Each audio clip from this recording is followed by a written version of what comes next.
அனைவருக்கும் வணக்கம். தெய்வீக பலன்கள் சேனல் சார்பாக தங்களை அன்புடன் வரவேற்கிறோம். இன்று நம் காணொளியில் காண விரும்புவது தை மாதம் தேய்பிறை சங்கடகர சதுர்த்தி என்று செய்ய வேண்டியவை என்ன என்பதை பற்றி இந்த காணொளியில் பார்க்கலாம். வாருங்கள் காணொளிக்கு செல்லலாம். மறக்காமல் ஒரு சப்ஸ்கிரைப் செய்யவும். சங்கடகர சதுர்த்தி என்று அதிகாலையில் எழுந்து பிரம்ம முகூர்த்த நேரத்தில் நீராடி, அதாவது 4 மணி முதல் 6 மணி உள்ள காலமே பிரம்ம முகூர்த்த நேரமாகும். இந்த நேரத்தில் நீராடி வீட்டை சுத்தம் செய்து விநாயகர் சிலைக்கு அருகம்புல் சாற்றி கொழுக்கட்டை சுண்டல் படைத்து 11 முறை வலம் வந்து வழிபட வேண்டும்.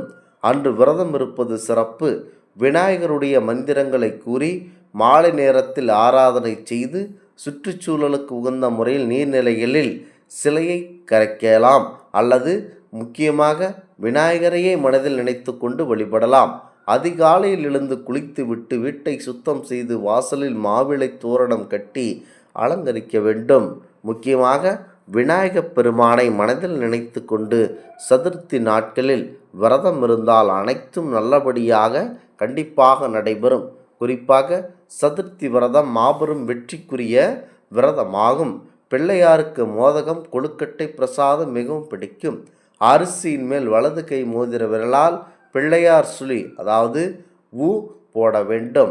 ஆவணி மாதம் சதுர்த்தி தொடங்கிய புரட்டாசி மாத சுக்லபட்சி, இது எல்லாமே மாபெரும் சிறப்பு மிக்க சதுர்த்தி விரதமாகும்.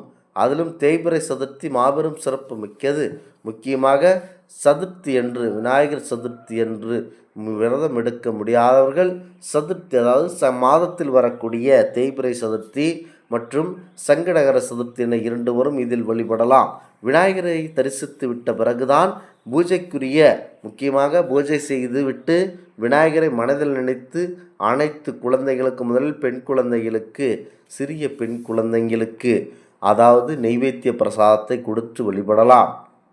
முக்கியமாக சதுர்த்தி விரதம் என்பது ஒருவர் கஷ்டத்தில் இருந்தால் அனைத்தையும் போக்கி அவருக்கு செல்வ செழிப்பை வாழை வணங்கக்கூடிய சதுர்த்தி விரதமாகும். இந்த சங்கடகர சதுர்த்தியாவது 16 திதிகளில் 4வது திதியாக வரக்கூடியது. ஒவ்வொரு தெய்வத்திற்கும் ஒவ்வொரு திதி, நட்சத்திரம், கிழமை உகந்தது. அப்படி விநாயகப் பெருமானுக்குரிய திதியாக தேய்பிறை சதுர்த்தி திதியும் கிழமைகளில் புதன்கிழமையும் சொல்லப்படுகிறது. முக்கியமாக விநாயகப் பெருமான் மிகவும் எளிமையான தெய்வம் என்பதனால் அவரை எப்போது வேண்டுமானாலும் வழிபடலாம். தன்னை வணங்கும் பக்தர்களுக்கு எளிதில் அருள் செய்வதற்காகவே ஆற்றங்கரை, குளக்கரை, அரச மரத்தடி போன்ற இடங்களில் வீற்றிருந்து பக்தர்களுக்கு அருளாசி வழங்குகிறார். விநாயகரை அவருக்குரிய சதுர்த்தி திதியில் வழிபடுவதனால் வாழ்வில் ஏற்படும் அனைத்து விதமான துன்பங்களும் விலகி நன்மைகள் கண்டிப்பாக நடைபெறும். விருப்பங்களை நிறைவேறும் திருமணம், குழந்தை பாக்கியம், தொழில், வேலை என விநாயகரிடம் என்ன கோரிக்கை முன்வைத்தாலும் அது கண்டிப்பாக நிறைவேறும். விநாயகர் கவலைகளை, முன்பிறவி பாவங்கள் ஆகியவற்றை நீக்கி மகிழ்ச்சியை தரக்கூடிய அற்புதமான தெய்வம். முழு முதற் கடவுளாக போற்றப்படும் விநாயகருக்குரிய வழிபாட்டு நாள் சதுர்த்தி திதியாகும். விநாயகர் என்ற சொல்லுக்கு தனக்கு மேல் வேறொரு தலைவன் இல்லாதவன் என்று பொருள். விக்னங்களுக்கு அதிபதியான இவர் நாம் தொடங்கும் சுபகாரியங்கள் அனைத்தையும் இடையூறு ஏற்படாமல் நிறைவேற்றுவார். விநாயகரை வழிபடுவதற்கு பல விரத தினங்கள் இருந்தாலும் சதுர்த்தி, அதாவது தேய்பிறை சதுர்த்தி விரதம் மிகவும் சிறப்பு வாய்ந்தது. சதுர்த்தி விரதத்தில் விரதமிருந்து விநாயகரை வழிபடுவதால் கஷ்டங்கள் நீங்கி பக்தர்களுக்குடைய விருப்பங்களை நிறைவேற்றுவார் என்பது நம்பிக்கை. முக்கியமாக தேய்பிறை சதுர்த்தி, வளர்பிறை சதுர்த்தி என மாதத்திற்கு 2 முறை சதுர்த்தி திதி வருவதுண்டு. இவற்றில் தேய்பிறை சதுர்த்தியை சங்கடகர சதுர்த்தி என கொண்டாடுகிறோம். பொதுவாக எந்த சதுர்த்தியில் விரதம் இருந்தாலும் விநாயகரின் முழு அருள் கண்டிப்பாக நமக்கு கிடைக்கப்பெறும். சதுர்த்தி என்று காலையில் நீராடி விநாயகர் கோயிலுக்கு சென்று 11 முறை வலம் வந்து வணங்க வேண்டும். விநாயகருக்கு அருகம்புல், வெள்ளெருக்கு ஆகியவற்றை மாலையாக தொடுத்து சாற்றி வழிபடலாம். நெய்வேத்தியமாக நாவல் பழம், கொய்யா, பேரிக்காய், கொழுக்கட்டை, சுண்டல் ஆகியவற்றை விநாயகருக்கு படைக்கலாம். எதுவும் முடியாதவர்கள் பால், பழம், அவல், பொரி, சர்க்கரை போன்றவற்றை நெய்வேத்தியமாக படைக்கலாம். விநாயகருக்கு படைத்த பிரசாதங்களை மட்டுமே இரவு உணவாக உட்கொள்வது சிறப்பு. நாள் முழுவதும் விரதம் இருக்க முடியாதவர்கள் பால் பழங்களை உணவாக கண்டிப்பாக எடுத்துக்கொண்டு விரதத்தை தொடங்கலாம்.